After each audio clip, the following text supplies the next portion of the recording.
আল্লাহর নামে শুরু করছি, যিনি পরম করুণাময় ও দয়ালু। আল্লাহ এই বিশাল মহাবিশ্বের স্রষ্টা এবং পৃথিবীতে মানবজীবনের সূচনা করেন নবী আদম আলাইহিস সালামের মাধ্যমে। এইভাবে আল্লাহ বিভিন্ন জাতি সৃষ্টি করেন এবং তাদের হেদায়েত দেওয়ার জন্য অসংখ্য নবী ও রাসূল পাঠান।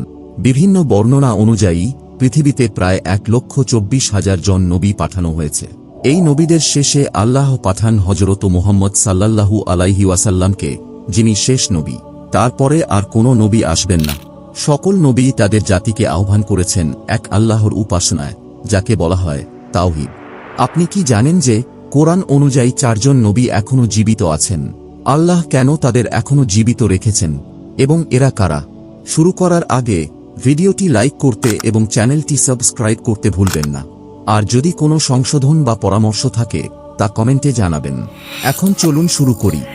এই 4 জন জীবিত নবীর মধ্যে প্রথমজন হলেন নবী ঈসা আলাইহিস সালাম, যার কথা স্পষ্টভাবে পবিত্র কোরআনে উল্লেখ আছে। তিনি আল্লাহর এক গুরুত্বপূর্ণ রাসূল। নবী ঈসা আলাইহিস সালাম পৃথিবীতে আগমন করেন হযরত মুহাম্মদ সাল্লাল্লাহু আলাইহি ওয়াসাল্লামের জন্মের প্রায় 600 বছর আগে। বনী ইসরাইলরা নবী ঈসা আলাইহিস সালামকে হত্যা করতে চেয়েছিল, কিন্তু আল্লাহ নিজ হাতে তাকে রক্ষা করেছেন। তাকে আঘাত করার সুযোগ না দিয়ে আল্লাহ তাকে জীবিত অবস্থায় আকাশে তুলে নিয়েছেন। কোরআন ও হাদিস স্পষ্টভাবে বলে, ঈসা আলাইহিস সালাম মারা যাননি, বরং কিয়ামতের আগে তিনি আবার পৃথিবীতে ফিরে আসবেন। হাদিস অনুযায়ী তিনি নামবেন দামেস্ক শহরের পূর্ব দিকে একটি সাদা মিনারে ফজরের নামাজের সময়। তার সঙ্গে 2 জন ফেরেশতা থাকবে। পৃথিবীতে ফিরে এসে তিনি দাজ্জালকে হত্যা করবেন, বিয়ে করবেন এবং সন্তানও হবে। এরপর স্বাভাবিকভাবে তাঁর মৃত্যু হবে এবং তাকে হযরত মুহাম্মদ সাল্লাল্লাহু আলাইহি ওয়াসাল্লামের পাশেই দাফন করা হবে। পবিত্র কোরআনে স্পষ্টভাবে বলা হয়েছে, ঈসা আলাইহিস সালামকে মারা হয়নি, তাকে শুলে চড়ানো হয়নি, বরং আল্লাহ তাকে জীবিত অবস্থায় নিজের কাছে তুলে নিয়েছেন এবং তিনি ভবিষ্যতে আবার ফিরে আসবেন। কোরআনে আরও বলা হয়েছে, যখন ঈসা আলাইহিস সালাম বুঝলেন যে তার জাতি অবিশ্বাস করছে এবং তার সাথে বিশ্বাসঘাতকতা করছে, তখন তিনি বললেন, আল্লাহর পথে কে আমায় সাহায্য করবে? তার বিশ্বস্ত সাথীরা উত্তর দিল, আমরাই আল্লাহর সাহায্যকারী। আমরা আল্লাহতে বিশ্বাস করি এবং তার রাসূলের অনুসরণ করি। হে আমাদের প্রভু, আমাদেরকে সত্যের সাক্ষী হিসেবে গণ্য করো। যারা ঈসা আলাইহিস সালামকে হত্যা করতে চেয়েছিল, সেই ইহুদিদের সমস্ত ষড়যন্ত্র ব্যর্থ করে দেন আল্লাহ, কারণ আল্লাহ সর্বশ্রেষ্ঠ পরিকল্পনাকারী, আর কেউই তাঁর পরিকল্পনাকে রুখতে পারে না। এই কাহিনীর সবচেয়ে আশ্চর্য বিষয় হল, আল্লাহ ঈসা আলাইহিস সালামকে জীবিত অবস্থায় আকাশে তুলে নিয়েছিলেন। ঐতিহাসিক বর্ণনা অনুযায়ী সেই সময়ে জেরুজালেমের শাসক ইহুদিদের উপদেশে ঈসা আলাইহিস সালামকে হত্যা করতে চেয়েছিল। যখন চূড়ান্ত পরিকল্পনা হল তাকে মারার, তখন জিবরাইল আলাইহিস সালাম ঈসা আলাইহিস সালামকে বললেন এক নির্দিষ্ট ঘরে ঢুকতে।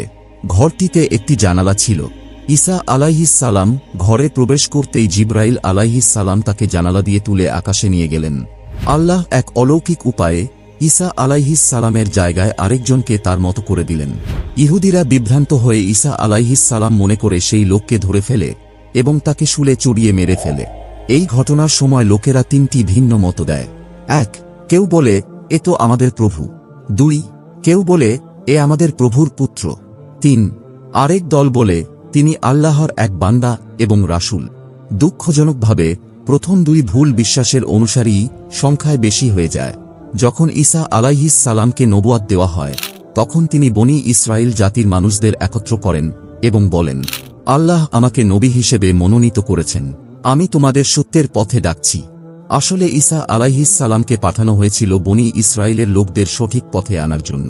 তাদের ধর্মগ্রন্থ তাওরাতে লেখা ছিল, আল্লাহ এক নবী পাঠাবেন যিনি ইহুদিদের ভ্রষ্ট ধর্মের সংশোধন করবেন। এই কারণেই ইহুদিরা ঈসা আলাইহিস সালামকে ভয় পেত। তারা মনে করত, যদি ঈসা জীবিত থাকে তবে আমাদের মিথ্যা ধর্ম ধ্বংস হয়ে যাবে। ঈসা আলাইহিস সালাম বারবার বনী ইসরাইলের মানুষদের আল্লাহর পথে ডেকেছেন, কিন্তু দুঃখজনকভাবে তারা তার এই দাওয়াত প্রত্যাখ্যান করেছে। সত্যের কথা শোনার বদলে তারা ঈসা আলাইহিস সালামকে বলেছে মিথ্যাবাদী, প্রতারক এবং তাকে নিয়ে বিদ্রূপ করেছে। এক পর্যায়ে ঈসা আলাইহিস সালাম বুঝে যান, এই অবাধ্য জাতি কখনই সত্য গ্রহণ করবে না। তারা আলো ছেড়ে অন্ধকারেই থাকতে পছন্দ করে। একদিন ঈসা আলাইহিস সালাম সব মানুষদের একত্র করে জিজ্ঞেস করলেন, তোমাদের মধ্যে কে আছে যে আল্লাহর আদেশ মানবে এবং তার সত্য দিন মেনে নেবে?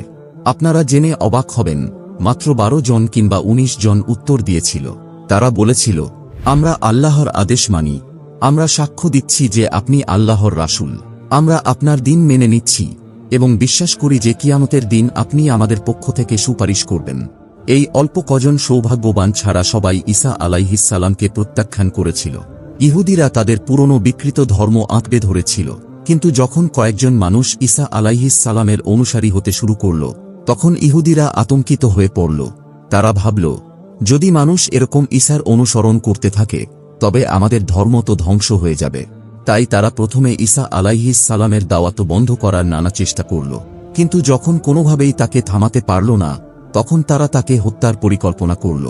ইহুদিরা ঈসা আলাইহিস সালামকে হত্যা করার জন্য টুটিয়া নামে এক ভয়ঙ্কর খুনিকে নিয়োগ করে। এই টুটিয়া ছিল সে সময়ের একটি কুখ্যাত খুনি, যার কাছে মানুষ হত্যা ছিল একেবারে সাধারণ ব্যাপার। তারা টুটিয়াকে প্রস্তাব দেয়, যদি তুমি ঈসা ইবনে মরিয়মকে হত্যা করতে পারো তাহলে তোমাকে এত সম্পদ দেব যা তুমি কল্পনাও করতে পারবে না। ধন সম্পদের লোভে টুটিয়া ঈসা আলাইহিস সালামকে খুঁজতে বেরিয়ে পড়ে, কিন্তু ঠিক যখন সে খুব কাছাকাছি পৌঁছে যায়, আল্লাহর আদেশে জিবরাইল আলাইহিস সালাম এসে ঈসা আলাইহিস সালামকে আকাশে তুলে নিয়ে যান। আকাশে তোলার সময় ঈসা আলাইহিস সালামের সাথে দেখা হয় তার মা মরিয়ম আলাইহিস সালামের। মা তাকে জড়িয়ে ধরে কাঁদতে থাকেন। ঈসা আলাইহিস সালাম সান্ত্বনা দিয়ে বলেন, ও আমার মা, আমরা আবার দেখা করব কিয়ামতের দিনে। তখন ঈসা আলাইহিস সালামের বয়স ছিল মাত্র 33 বছর। অন্যদিকে ইহুদিরা অপেক্ষা করছিল টুটিয়ার ফিরে আসার। অনেক সময় কেটে যাওয়ার পরও যখন সে ফেরে না, তখন তারা ঈসা আলাইহিস সালামের বাড়িতে যায়। সেখানে তারা একজন লোককে দেখে যে দেখতে ঈসা আলাইহিস সালামের মতো। ইহুদিরা ওই লোকটিকে ঈসা আলাইহিস সালাম মনে করে ধরে ফেলে এবং হত্যা করে, কিন্তু পরে বুঝতে পারে এটা ঈসা আলাইহিস সালাম নয়, এটা আসলে টুটিয়া। এতে তারা অত্যন্ত বিভ্রান্ত হয়ে যায়। তারা দুই দলে বিভক্ত হয়ে নিজেদের মধ্যে যুদ্ধ শুরু করে, যাতে অনেক ইহুদি মারা যায়।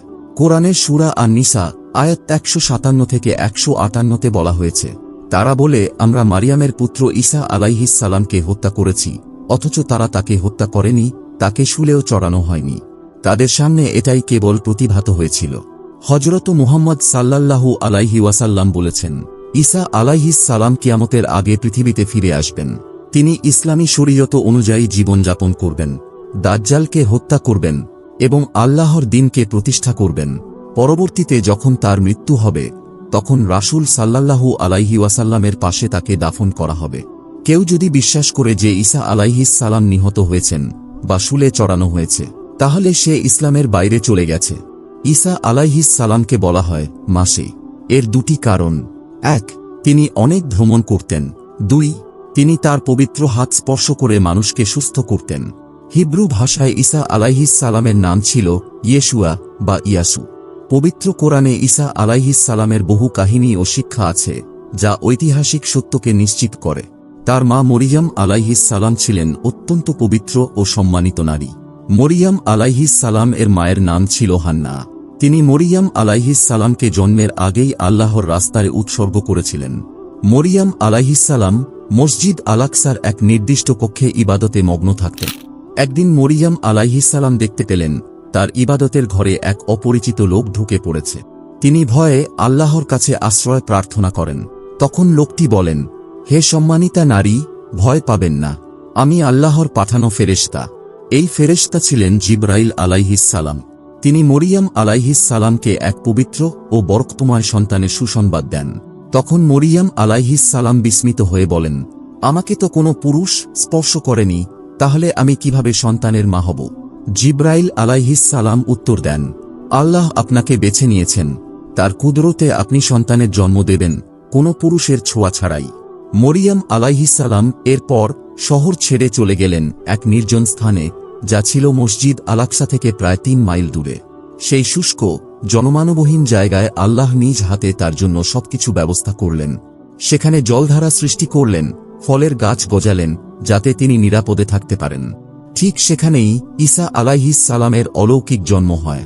কিন্তু সন্তান জন্মের পর মরিয়ম আলাইহিস সালামের মনে পড়ে যায়, মানুষ যদি জিজ্ঞেস করে এই শিশুর বাবা কে, তখন আমি কি বলবো? মরিয়ম আলাইহিস সালাম চুপ থাকার সিদ্ধান্ত নিলেন। তিনি ভাবলেন, আমি কিছু বলবো না, ওরা যেন শিশুকেই জিজ্ঞেস করে। তিনি যখন নবজাতক শিশুকে নিয়ে গ্রামে ফিরে এলেন তখন লোকেরা অবাক হয়ে বলল, হে মরিয়াম, আপনি তো সম্মানিত পরিবারের মেয়ে, আপনি কিভাবে এমন করলেন? এই শিশুর বাবাকে? মরিয়াম আলাইহিস সালাম শুধু শিশুটির দিকে ইশারা করলেন এবং বললেন, ওকে জিজ্ঞেস করো। আল্লাহর কুদরতে নবজাতক ঈসা আলাইহিস সালাম কথা বলতে শুরু করলেন, আমি আল্লাহর বান্দা, তিনি আমাকে নবী বানিয়েছেন এবং আমাকে একটি কিতাব দিবেন। এই অলৌকিক ঘটনাটির পরেও ইহুদিরা ঈসা আলাইহিস সালাম ও তার মা মরিয়ম আলাইহিস সালামের বিরুদ্ধে কঠিন অপবাদ দিতে থাকে। তারা এই অলৌকিক ঘটনাকে অস্বীকার করে। এরপর ঈসা আলাইহিস সালাম ধীরে ধীরে বড় হয়ে ওঠেন এবং আল্লাহর পক্ষ থেকে নবুয়ত লাভ করেন। তিনি মানুষকে সত্য পথে ডেকেছেন। তিনি বলেছেন, শুধু আল্লাহকেই উপাসনা করো। কিন্তু ইহুদিদের অধিকাংশই তার দাওয়াত প্রত্যাখ্যান করে আর তার বিরুদ্ধে ষড়যন্ত্র করতে থাকে। এখন আমি আপনাদের বলছি আরেক জীবিত নবীর কথা, যাকে আল্লাহ অত্যন্ত দীর্ঘ জীবন দান করেছেন। তিনি হলেন খিজির আলাইহিস সালাম। বিশ্বাস করা হয় কিয়ামতের আগে যখন দাজ্জাল পৃথিবীতে এসে অশান্তি সৃষ্টি করবে, খিজির আলাইহিস সালাম তখন আবির্ভূত হবেন এবং মানুষকে আল্লাহর পথে ডাকবেন। হযরত মুহাম্মদ সাল্লাল্লাহু আলাইহি ওয়াসাল্লাম বলেছেন, খিজির আলাইহিস সালাম ছিলেন এক রাজপুত্র। তার বাবা ছিলেন এক রাজা। পিতা চেয়েছিলেন তিনি রাজা হন, কিন্তু খিজির আলাইহিস সালাম বলেন, আমি দুনিয়ার রাজত্ব চাই না, এবং তিনি রাজকীয় জীবন ছেড়ে জঙ্গলে চলে যান নির্জনে ইবাদতের জন্য। একদিন হযরত মূসা আলাইহিস সালাম তাঁর জাতিকে শিক্ষা দিচ্ছিলেন। তখন এক ব্যক্তি প্রশ্ন করলেন, পৃথিবীতে সবচেয়ে জ্ঞানী মানুষ কে? মূসা আলাইহিস সালাম উত্তর দিলেন, আমি। আল্লাহ এই উত্তরে সন্তুষ্ট হলেন না। তিনি জানালেন, তোমার থেকেও বেশি জ্ঞানী আমার এক বান্দা আছেন, যিনি দুই নদীর মিলনস্থলে আছেন। তিনি হলেন খিজির আলাইহিস সালাম। আল্লাহ বলেন, তুমি একটা মাছ নিয়ে যাও, যেখানে মাছটা হারাবে সেখানেই খিজিরকে পাবে। মূসা আলাইহিস সালাম তার সাথী ইউশা বিন নুনকে সঙ্গে নিয়ে যাত্রা শুরু করলেন। যেতে যেতে তারা এক স্থানে বিশ্রাম নেন। তখন মাছটি জীবন্ত হয়ে পানিতে লাফিয়ে পড়ে। কিন্তু ইউশা আলাইহিস সালাম ভুলে যান মূসাকে তা বলার কথা। পরদিন মূসা আলাইহিস সালাম বললেন, আমাদের খাবার দাও। তখন ইউশা আলাইহিস সালাম এর মনে পড়ে মাছ হারিয়েছে। মূসা আলাইহিস সালাম এটা শুনে বলেন, সেটাই তো আমাদের গন্তব্য। তারা ফিরে গিয়ে দেখতে পান এক ব্যক্তি কাপড়ে মোড়া সাগরের ধারে বসে আছেন। মূসা আলাইহিস সালাম বলেন, আমি মূসা, বনি ইসরায়েলের নবী, আমি আপনার কাছে জ্ঞান শিখতে চাই। খিজির আলাইহিস সালাম বলেন, তুমি আমার সাথে ধৈর্য ধরে থাকতে পারবে না। মূসা আলাইহিস সালাম বলেন, ইনশাআল্লাহ আমি ধৈর্য ধরব। আমি কোনো প্রশ্ন করব না যতক্ষণ না আপনি নিজে ব্যাখ্যা দেন। খিজির আলাইহিস সালাম শর্ত মেনে নেন। তারা একসঙ্গে যাত্রা শুরু করেন। তারা একটি নৌকায় চড়ে বসেন, যেটি গরিব মজুরদের মালিকানাধীন ছিল। খিজির আলাইহিস সালাম আচমকা নৌকাটির একটি কাঠ খুলে ফেলেন। ফলাফল, নৌকা ক্ষতিগ্রস্ত হয়। মূসা আলাইহিস সালাম অবাক হয়ে বলেন, এরা তো আমাদের বিনা মূল্যে উঠতে দিল, আপনি কেন তাদের ক্ষতি করলেন?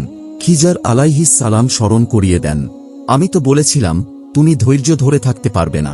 মূসা আলাইহিস সালাম বলেন, ভুল হয়ে গেছে, ক্ষমা করে দিন। তারা আবার যাত্রা করেন। পথে একটি ছেলে আসে সামনে। খিজার আলাইহিস সালাম হঠাৎ তাকে হত্যা করে ফেলেন। মূসা আলাইহিস সালাম বিস্ময়ে চিৎকার করে বলেন, আপনি একটা নির্দোষ শিশুকে মেরে ফেললেন, এটা তো বড় অপরাধ। খিজির আলাইহিস সালাম বলেন, তুমি আবার ধৈর্য হারালে, আর একবার এমন হলে আমাদের পথ আলাদা হবে। মূসা আলাইহিস সালাম বলেন, ঠিক আছে, আর একবারও প্রশ্ন করলে আপনি আমাকে ত্যাগ করতে পারেন। তারপর যেতে যেতে তারা একটি গ্রামে পৌঁছান। সেখানকার লোকেরা খাবার দিতে অস্বীকৃতি জানায়। কিছুক্ষণ পর তারা দেখতে পান একটি দেয়াল ভেঙে পড়ছে। খিজির আলাইহিস সালাম নিজ হাতে দেয়ালটি মেরামত করে দেন বিনামূল্যে। মূসা আলাইহিস সালাম অবাক হয়ে বলেন, লোকেরা তো আমাদের কিছু দিল না, কিন্তু আপনি তাদের জন্য বিনামূল্যে কাজ করলেন কেন? খিজির আলাইহিস সালাম বলেন, এখন সময় এসেছে আমরা আলাদা হয়ে যাই, তবে যাওয়ার আগে আমি তোমাকে সব ব্যাখ্যা দেই। 1. নৌকা গরিবদের ছিল।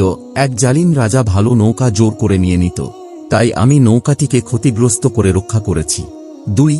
শিশুটি বড় হলে সে তার মুমিন বাবামাকে কুফরে নিয়ে যেত, তাই আল্লাহর হুকুমে তাকে হত্যা করলাম যেন আল্লাহ তাদের জন্য ভালো সন্তান দেন। 3. আমি যেই দেয়ালটি মেরামত করেছি ওই দেয়ালটি এতিম ছেলেদের ছিল। দেয়ালের নিচে গুপ্তধন ছিল। দেয়াল পড়ে গেলে লোকেরা তা নিয়ে নিত, তাই আমি তা মেরামত করেছি যেন তারা বড় হলে নিজেরাই তা পায়। কোরআনের ভাষায়, আমি কিছুই নিজের ইচ্ছায় করিনি, সবই আল্লাহর হুকুমে করেছি। খিজির আলাইহিস সালাম এমন এক নির্জন স্থানে বসবাস করতেন যেখানে কেউ তার খোঁজ পেত না। সেখানে তিনি পূর্ণভাবে ইবাদতে মনোনিবেশ করেন। একদিন তিনি আবিষ্কার করেন হায়াতে আবি, এক বিশেষ জীবন্ত পানির ঝর্ণা। এই পানি পান করার ফলে আল্লাহ তাকে দীর্ঘ জীবন দান করেন। অনেক ইসলামী গ্রন্থে এই ঘটনা উল্লেখ আছে।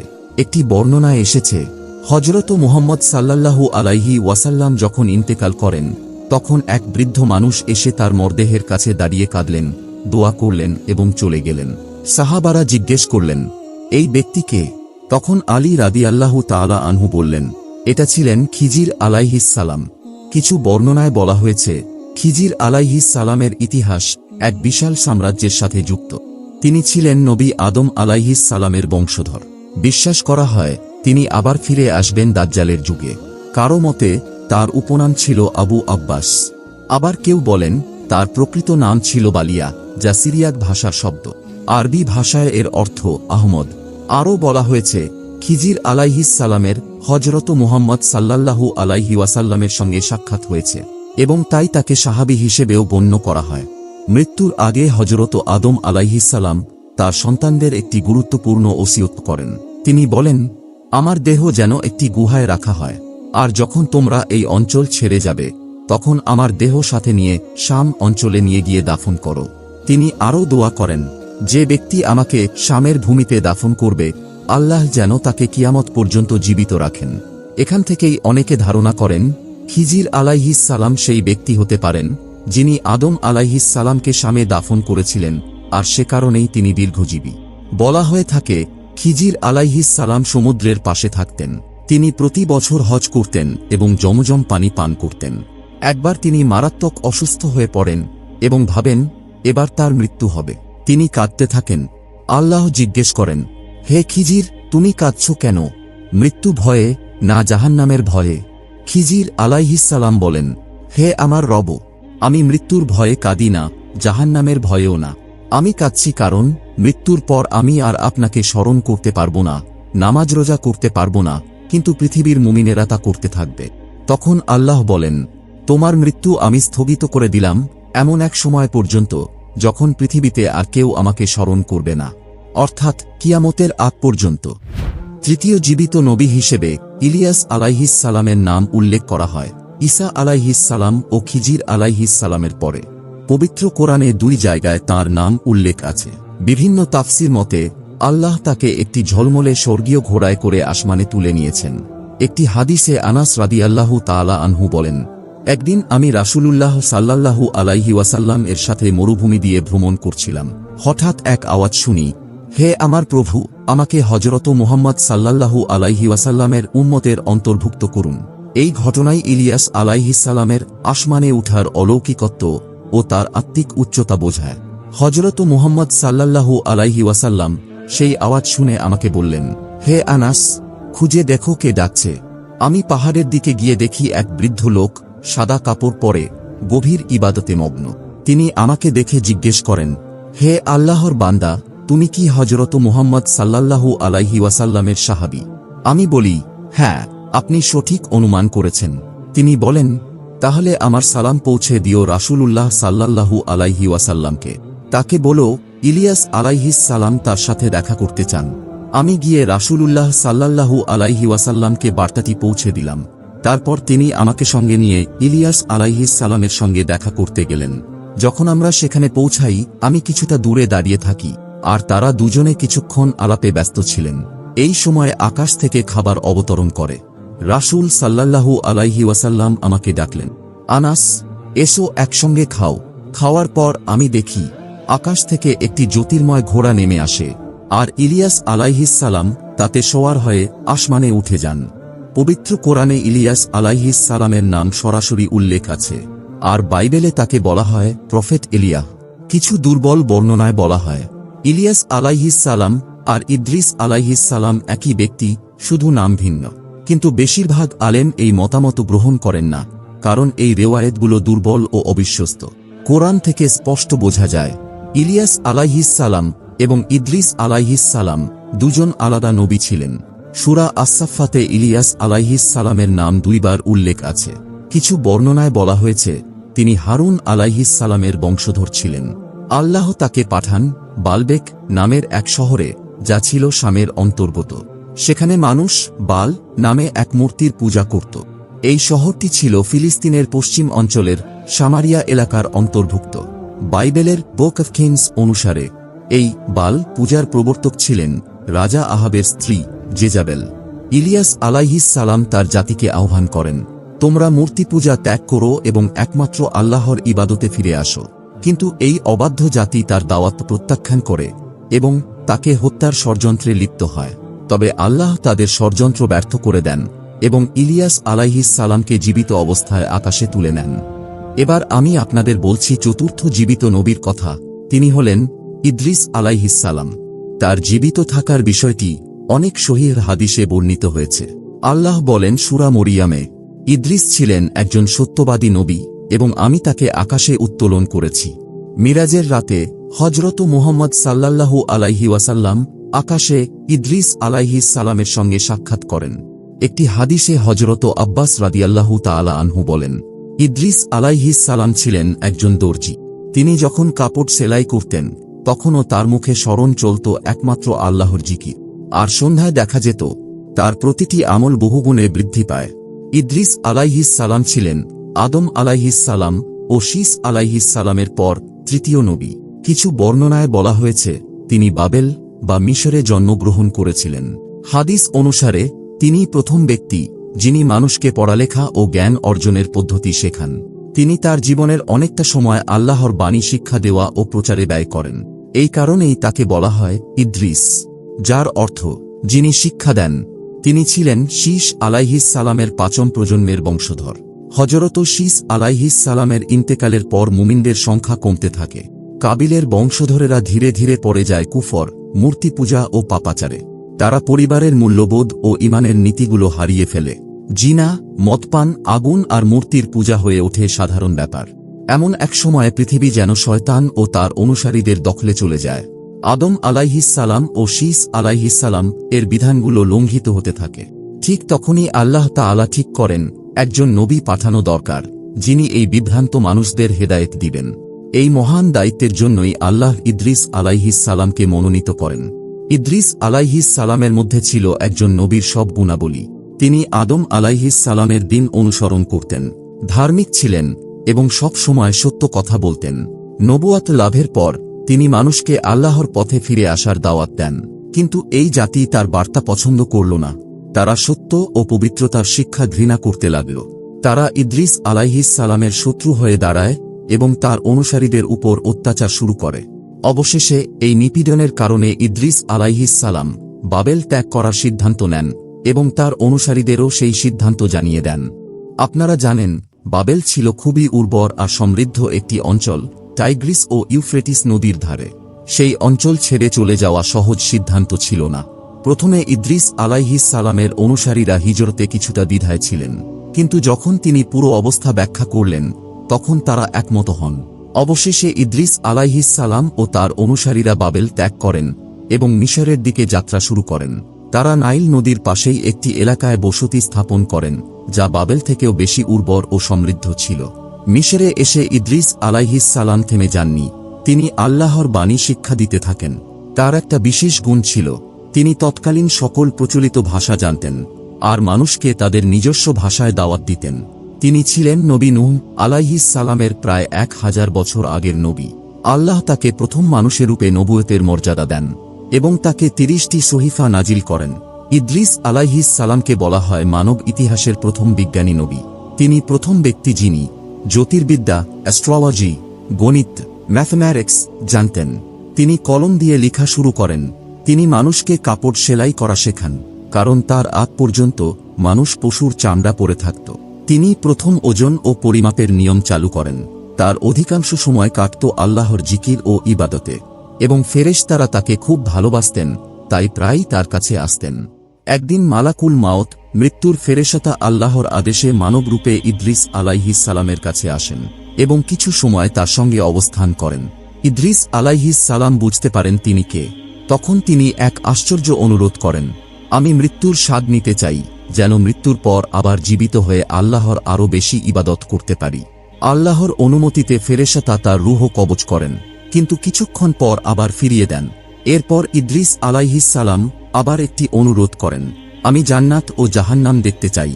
আল্লাহর অনুমতিতে ফেরেশতা প্রথমে তাকে জাহান্নাম দেখান, সেখানে কিছু সময় অবস্থান করেন। এরপর তাকে জান্নাতে নিয়ে যাওয়া হয়। জান্নাত দেখে ইদ্রিস আলাইহিস সালাম বললেন, আমি এই জায়গা ছেড়ে যেতে চাই না, যদি না আমার রব নিজে আদেশ দেন। আমি তো মৃত্যুর স্বাদ পেয়েছি, জাহান্নাম দেখেছি, এখন জান্নাতে আছি, তাই এখানেই থাকতে চাই। আল্লাহর হুকুমে ফেরেশতারা সম্মত হন এবং ইদ্রিস আলাইহিস সালামকে আসমানে স্থায়ীভাবে থাকার অনুমতি দেওয়া হয়। তিনি এখন আসমানে ফেরেশতাদের সঙ্গেই ইবাদতে মগ্ন আছেন। কিছু বর্ণনায় আছে তিনি ষষ্ঠ আসমানে আছেন, আবার কিছু হাদিসে বলা হয়েছে তিনি চতুর্থ আসমানে অবস্থান করছেন। হযরত মুহাম্মদ সাল্লাল্লাহু আলাইহি ওয়াসাল্লাম মিরাজের রাতে আসমানে উঠার সময় ইদ্রিস আলাইহিস সালামের সাথে সাক্ষাৎ করেন এবং সেটা চতুর্থ আসমানে ছিল। এই ছিল ইদ্রিস আলাইহিস সালামের অলৌকিক ও বিস্ময়কর জীবন গল্প। এক নবী যিনি মৃত্যুর স্বাদ নিয়েছেন, জান্নাত দেখেছেন, আর এখনও আসমানে ইবাদতে আছেন। পবিত্র কোরআন ও সহিহ হাদিস থেকে আমরা জানতে পারি আল্লাহর বিশেষ কুদরতে এখনও পৃথিবীতে বা আসমানে জীবিত আছেন চারজন নবী। এই চারজন হলেন ঈসা আলাইহিস সালাম, যিনি দাজ্জালের বিরুদ্ধে আবার পৃথিবীতে ফিরে আসবেন; খিজির আলাইহিস সালাম, দীর্ঘজীবী রহস্যময় নবী, যিনি হেদায়েতের প্রতীক; ইলিয়াস আলাইহিস সালাম, আল্লাহর পথে ডাকা এক সাহসী নবী, যিনি আসমানে উঠেছেন জীবিত অবস্থায়; ইদ্রিস আলাইহিস সালাম নবুয়তের পাশাপাশি ছিলেন মানব ইতিহাসের প্রথম শিক্ষক, বিজ্ঞানী ও কারিগর। তাদের জীবন থেকে আমরা কি শিখি? আল্লাহর পরিকল্পনা শ্রেষ্ঠ। যেমন ঈসা আলাইহিস সালামকে হত্যা করতে পারল না কেউ। সত্যের পথে থাকা কঠিন, কিন্তু সঠিক। খিজির আলাইহিস সালাম দুনিয়ার রাজত্ব ত্যাগ করে ইবাদতের পথ বেছে নিয়েছেন। সাহসিকতা ও ত্যাগ ছাড়া দিন টিকে না। ইলিয়াস আলাইহিস সালামের দাওয়াত এবং মূর্তিপূজকদের মুখোমুখি হওয়া আমাদের শিক্ষা দেয়। জ্ঞান, প্রযুক্তি ও ইবাদত সবই আল্লাহর পথের অংশ। ইদ্রিস আলাইহিস সালাম আমাদের বলেন, ইসলাম মানে শুধু নামাজ নয়, সাথে উন্নয়নও। আজকের যুগে যখন মানুষ দিশেহারা, তখন এই চার নবীর জীবন আমাদের বলে, সত্য ত্যাগ করো না, আল্লাহর পথে ফিরে আসো, ধৈর্য ধরো, ইবাদত করো, আর নিজের চারপাশে হেদায়েত ছড়াও। এমনকি যদি গোটা জাতি তোমার বিপক্ষে যায়, তবুও তুমি যদি আল্লাহর সঙ্গে থাকো, তোমার বিজয় অবশ্যই হবে। প্রিয় দর্শক, এই অলৌকিক ইতিহাসগুলো শুধু গল্প নয়, এগুলো জীবনের পথ দেখানোর জন্য প্রেরণা। ভিডিওটি ভালো লেগে থাকলে লাইক দিন, চ্যানেলটি সাবস্ক্রাইব করুন, আর নিচে কমেন্টে লিখুন আপনি কোন জীবিত নবীর গল্পে সবচেয়ে বেশি অনুপ্রাণিত হলেন। আল্লাহ আপনাদের সবাইকে হেদায়েত দান করুন। আসসালামু আলাইকুম ওয়া রাহমাতুল্লাহ।